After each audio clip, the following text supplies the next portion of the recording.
I'm really excited to introduce our special guest this month. Camila Russo is the founder of the Defiant, a content platform focusing on decentralized finance, and the author of the just released The Infinite Machine.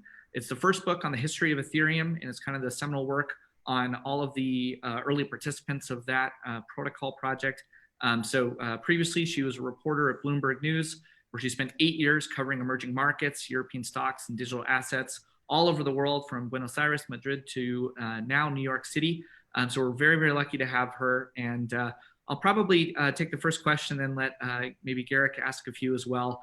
Camila and I share a mutual love for Chile, where she's from, and where I love to go and spend time every single year. So I'm very, very grateful to have her.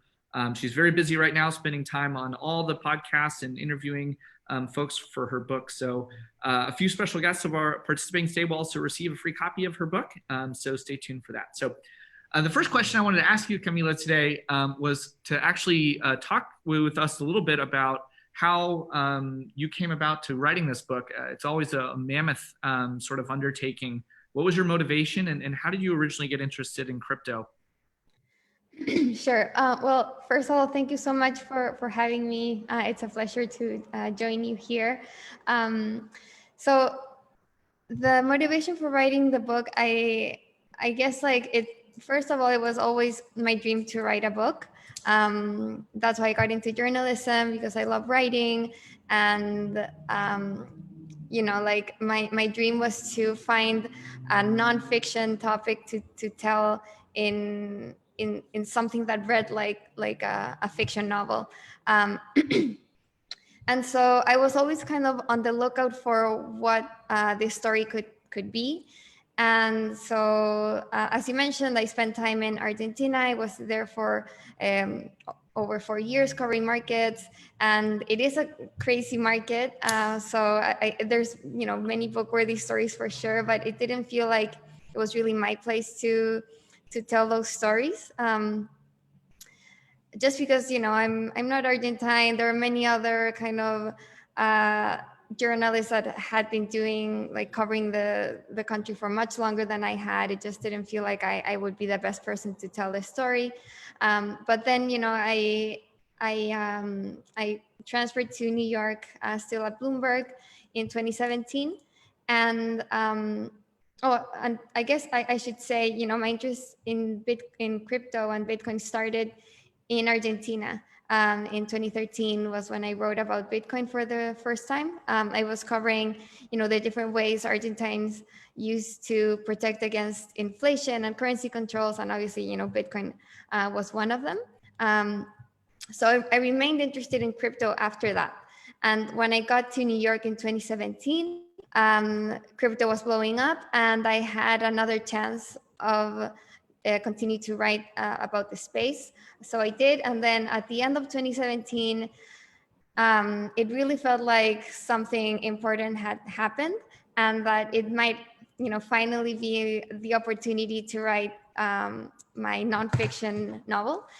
And the space being so early, and I had been really at a privileged position at Bloomberg, being one of the few journalists at a mainstream financial company covering this 2017 boom. It finally did feel like I was in a good position to tell this important story. And so I thought about, what's the best story I could tell. And the story of Bitcoin had already been told really well, I thought, by Nathaniel Popper in Digital Gold and in other places. But nobody had really told the story of Ethereum, the second biggest cryptocurrency, which fueled a lot of the frenzy of 2017 bubble with ICOs. So I thought, here's this network really trying to bring blockchain forward, and already making a real impact in this space with ICOs. So it was pretty crazy that nobody has really kind of told the story of how that got created. So that's kind of where the idea of a book on Ethereum started. Nice, thank you. I'll pass it on to Garrick. I know he's put together some thinking around some questions we wanted to ask you, and hopefully also come in from some participants today. So yeah, Over to you, Garrett. Great, thanks, Nick. Camila, yeah, great to have you here. And we're already calling the rally, as we talked before the show, the Camila rally here with Ethereum outperforming. Timing is everything in life, they say. You'll have to teach or do a separate course on for all the budding young authors out there, how to perfectly time a book release like you seem to have done here. I'm a big believer, though, that high quality publications can have an influence on this space. We at Cambridge published in April 2017 our cryptocurrency benchmarking study, and next month, boom, things really got going. So I wouldn't completely discount your role here in this. But I guess one question I would have for you off the this really kind of a hot topic is what's happening with DeFi and there's been some just extraordinary gains made, and is this like 2017 revisited? Are there reasons to be concerned? Is it different? Just give us your perspective. Sure. Well, first of all, on the Camila rally, I really hope my book helps more mainstream people into Ethereum and crypto, and helps kind of decipher all the complications of it. But on DeFi and how it compares to 2017, I think there are some similarities in kind of the frenzy of getting a hold of cryptocurrency tokens, and we're seeing that for sure in how investors or traders are just piling onto the next new DeFi token, governance token. These tokens are rallying many times over in a day or in a week, and attracting hundreds of millions of dollars in liquidity. But I think there's a big difference with the 2017 ICOs in that this time there are actual working products. I think, ICOs were most of the time, 99% of the time, white papers on a website. This time around, DeFi is an actual working parallel financial ecosystem. In its infancy, for sure, it's only been alive for 2 years. But you're already seeing kind of all the primitives that make up for a working financial system, with borrowing, lending, trading, capital formation. All of that is actually working, and it's open and anyone can join. So it's really remarkable what's happening here. And another difference is, I think, and this is something that people often criticize about DeFi, is that it's very much driven by whales and large holders of crypto who are already involved in the space.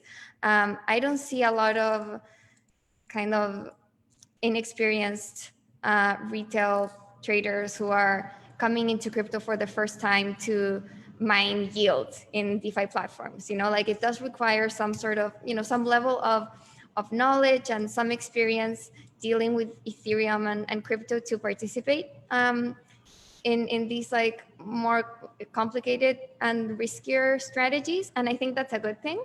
So I think that's another difference. I think, people who are taking the huge risks that yield farming is right now are actually more prepared than the retail traders that were, jumping on ICOs in 2017.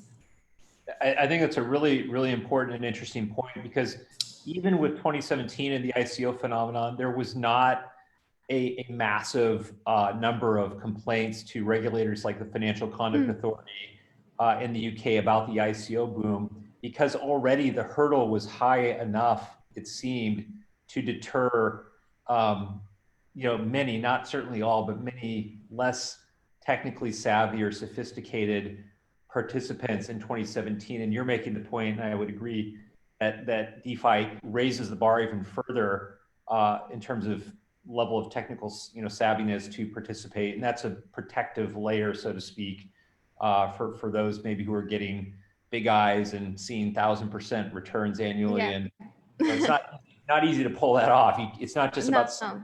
go to an address and you're off and running, right? Right. Yeah. So those like 1,000% returns that make headlines.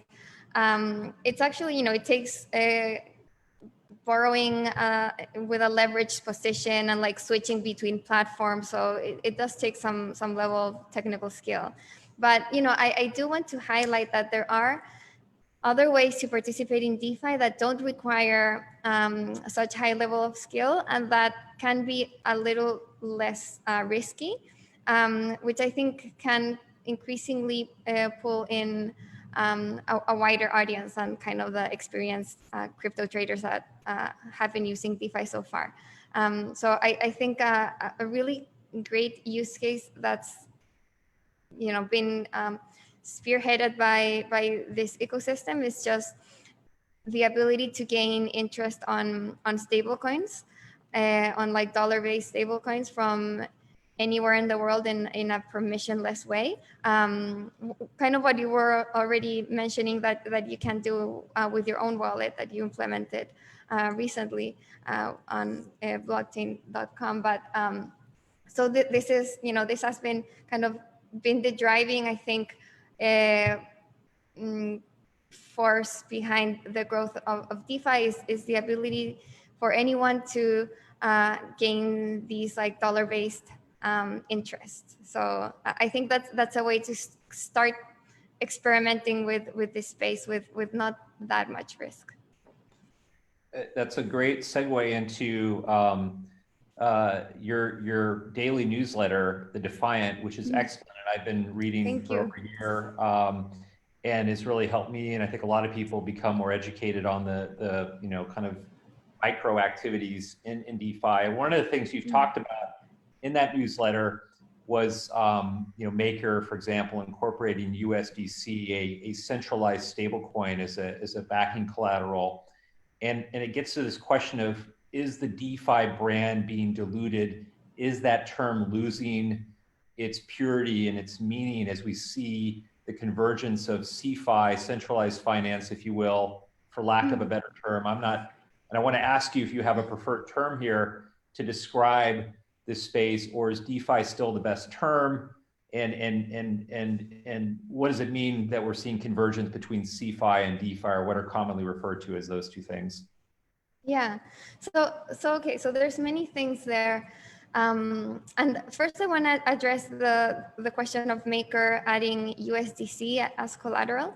And I think it's been criticized a lot in DeFi because of this idea of, you're adding a permissioned asset that is relying on banks to back what is supposed to be a fully decentralized stablecoin. But I think what Maker is trying to do is just get a diverse, like as diverse number of collateral types as possible to back DAI. So the idea is to get purely crypto assets that don't rely on any centralized authority, permission stable coins. Later on, they want to get stuff like tokenized real estate and like all sorts of assets backing DAI to make it more liquid, so it's not limited by the liquidity of its collateral, and two, more stable, so that if right now everything is so correlated in crypto that if crypto crashes, DAI is a lot more vulnerable. But if you get a more diverse collateral types, then you're less vulnerable to one asset collapsing. So I do kind of see the reasoning behind adding something like USDC, and think it can still be somewhat decentralized. Like I don't think decentralization has to be like so black and white. Like it can have like degrees of it, and so that explains, my thinking of like what the best term for decentralized finance is, like you were asking. I think because there is like different degrees of decentralization within DeFi, being that, you know, in some cases, um, teams and management control part of the code. In some cases, they don't. In some cases, they'll rely on permissioned tokens like USDC, and you know, other ways that the projects can become more centralized. So I think it's true that, you know, not all of DeFi platforms are 100% decentralized. So I think maybe, but I mean, that doesn't make them less valuable. I think the main thing that makes DeFi valuable, at least to me, is the fact that it's open and permissionless. So that's, you know, why you have this other term for DeFi, which is open finance. And I think, you know, it's a better way of describing what is actually, you know, the value of this space. You know, to have this financial system that lowers the barriers of entry of both users and also builders. You know, it's a space that anyone in the world can use, and also anyone can build on. And there's this composability with open source software that allows developers to just like build on top of other platforms. So so yeah, I think open finance is a good way to describe it. But I do like kind of the meme of DeFi because of, you know, the play on with like defying the traditional finance. So you know, I'll still use DeFi, but I think open finance is a better way to describe what's actually happening. Great. Nick or Tony, if you want to come in with questions, by all means, feel free to jump in. I've got more, of course, but I don't want to hog the microphone. Yeah, no, I think one of the questions I wanted to ask for Camila is, you know, I think there was an interesting thing that happened in the Bitcoin community where there was a lot of really technical participants at the very beginning. And then when they tried to build sort of a broader tent, it seemed that you ended up having really different encampments that had really different views around which way the technology should go. And Ethereum seemed to really kind of build a big tent and attract, I would say, like very different, you know, a very different ecology of developers. So I guess, like, from your perspective, what do you see as the primary differences between the Ethereum community and maybe the Bitcoin community? And I mean that really from the development perspective. And, you know, what advantages or disadvantages do you kind of see there? And I have a follow-up question to that after, and then I'll relinquish my time. Yeah, I think it's been really interesting to kind of dive into the Ethereum community. When I first started writing the book, I didn't. I thought they were like all of like the crypto people were kind of the same, you know, like looking at it from, you know, a very outsider perspective as a Bloomberg reporter. But then, you know, speaking with Ethereans, I followed them around to all of their hackathons and conferences, and, you know, really spent time in the community and asking them why they got into Ethereum. A lot of them came from Bitcoin, so it was interesting to see, you know, the kind of people that Ethereum attracted, and it was, you know, mostly people who were interested in blockchain technology for the stuff that they could build on it.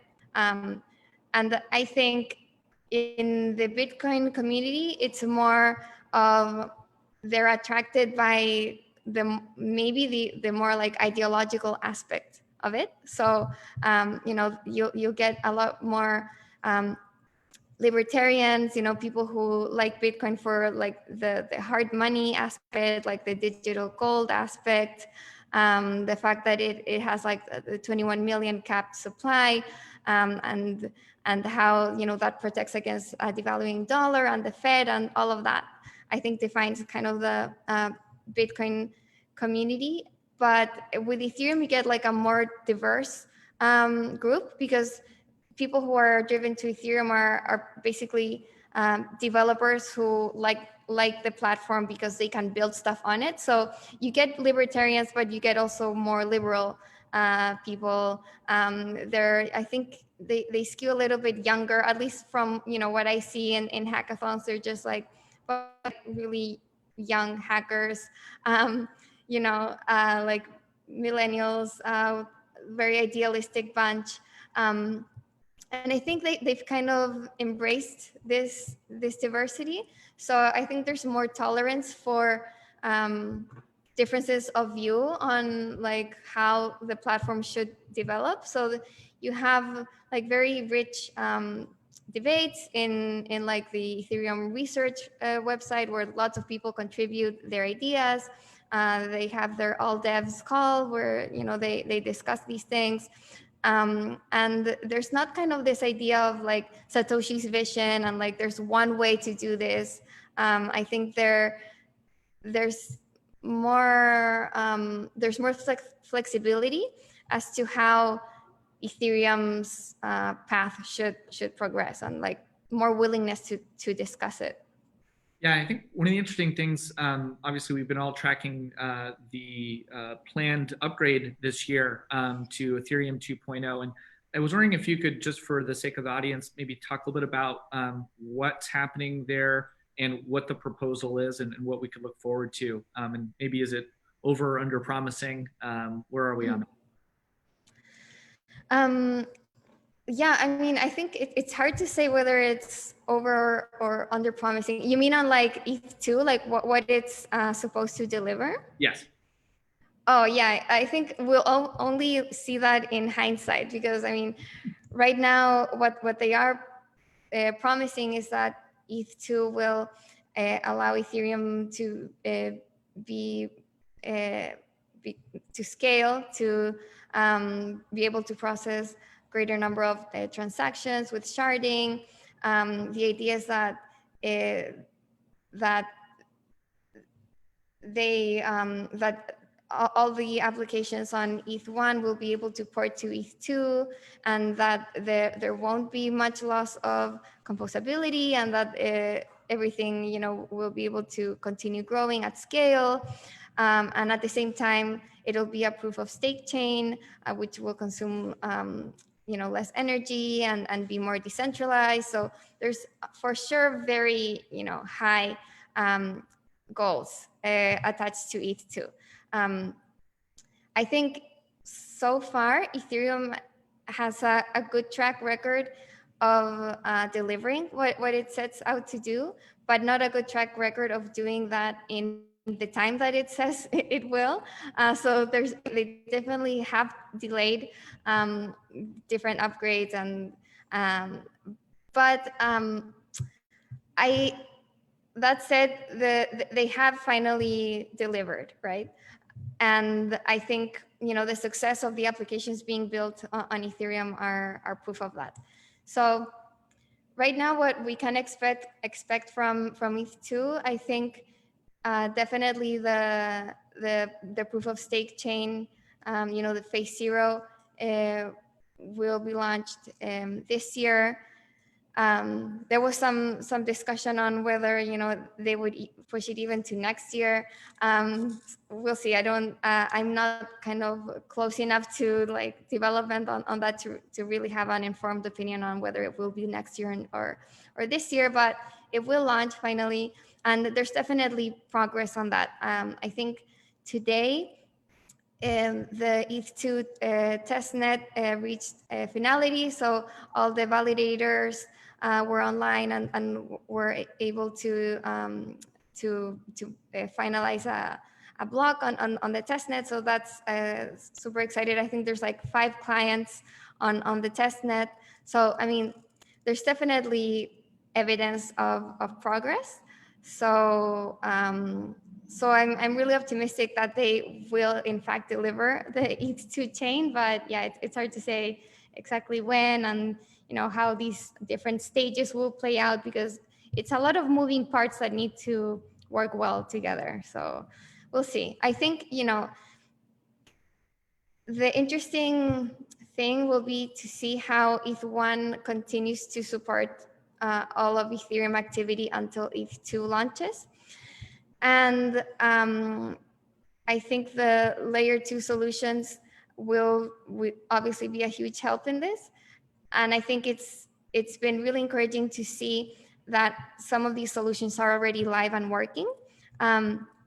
Like a great example is this exchange called Loopring that's already working on a layer 2 scaling solution using CK, Snarks.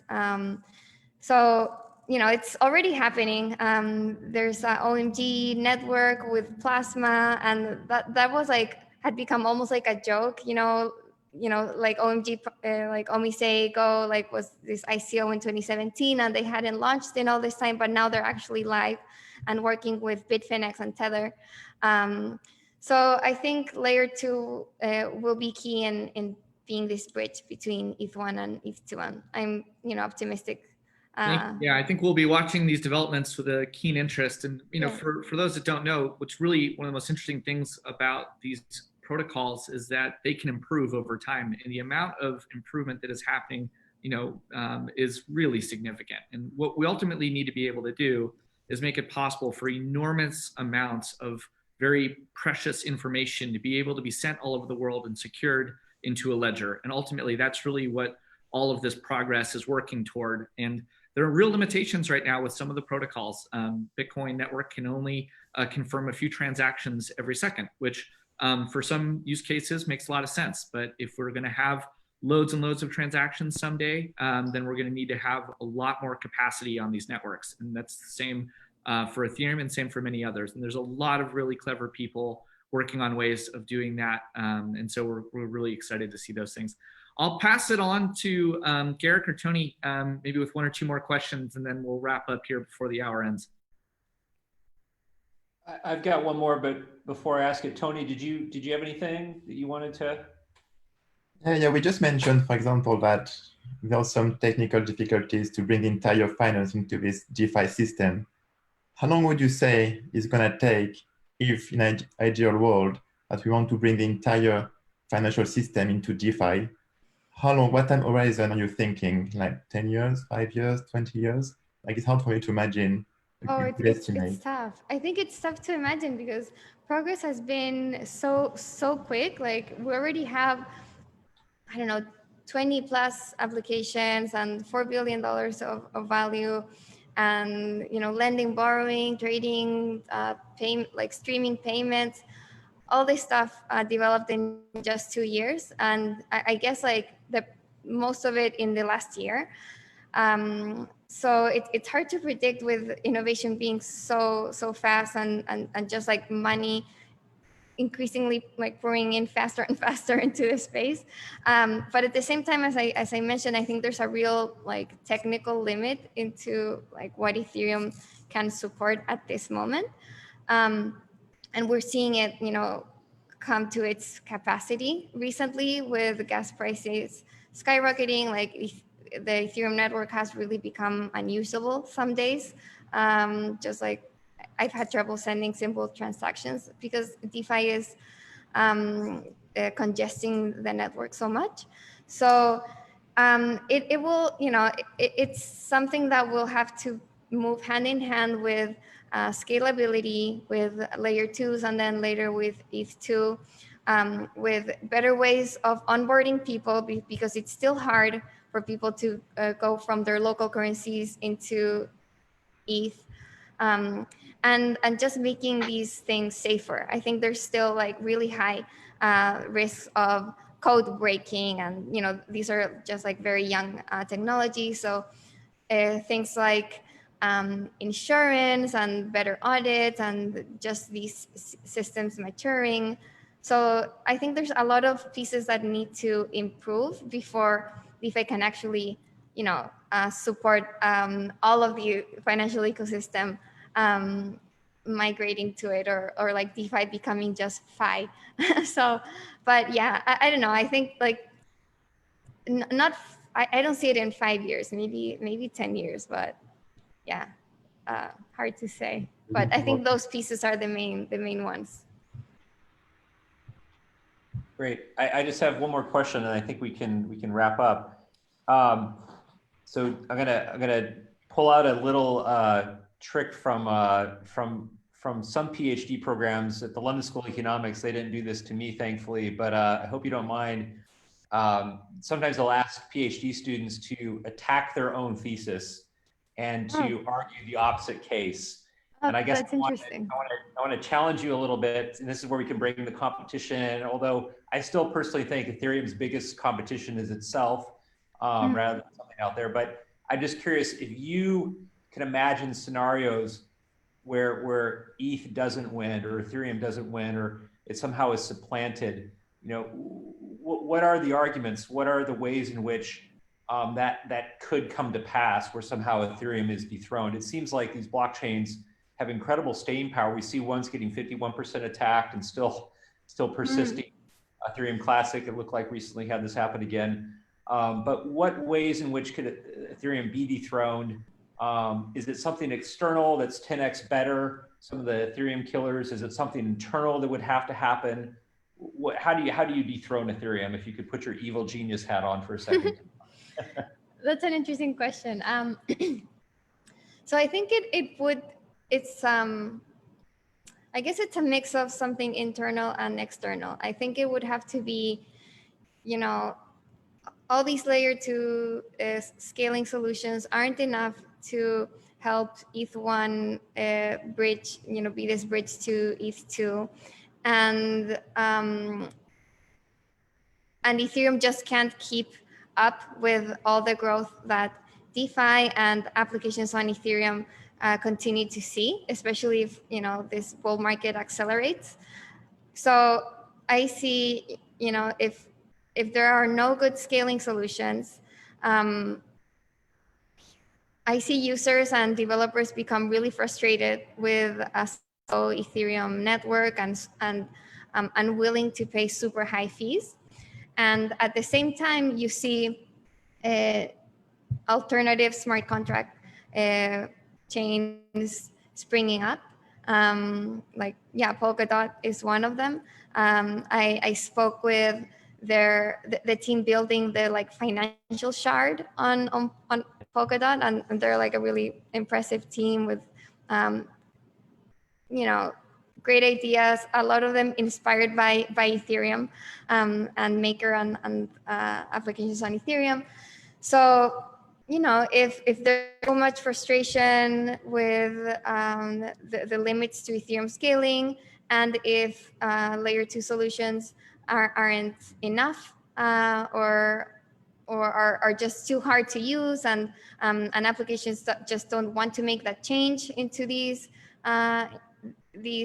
solutions, maybe there's a risk of users and developers going to a different chain with higher scaling and, you know, yeah, with higher the ability to process higher transactions and be cheaper. So I think that's a real risk, you know, like obviously, you know, I've been researching Ethereum for all this time and watching it grow. I think the level of innovation and activity in DeFi is really encouraging. I think the biggest strength of Ethereum is its community. And, you know, my book kind of ends with this idea of Ethereum is a big party. And with any party, you know, the reasons for you to leave and go to a different party have to be that all your friends are also going. Like if you're at a party and you hear like somebody call you and they're like, oh, but there's like better music here. Oh no, but there's you know, there's tons of booze or whatever. You're not gonna leave because technically the next party is better. You're gonna leave because, oh, all my friends are going. So I think there needs to be like just like this like widespread frustration with Ethereum and an alternative that's 10 times better that makes everyone leave the party en masse. You know, I think that can be something that breaks Ethereum. All right. Thank you so much. We're just about on the hour here. So I want to thank Camila, Garrick, and Tony for joining us today, and all the participants from all over the world. Thank you guys. We'll be putting this up on YouTube, on Twitter. We've got our monthly blog post, which goes into sort of extra details on all the topics that were covered today. You'll be able to find that on the blockchain.com blog. And once again, special thanks to Camila, who just finished publishing The Infinite Machine about the history of Ethereum. We're very grateful for her time today. So please pick up her book, leave a review on Amazon and wherever you buy your books. And thank you, everyone, for joining us today. We appreciate it. Have a great afternoon. Thanks, everyone. Bye. Thank you. Bye.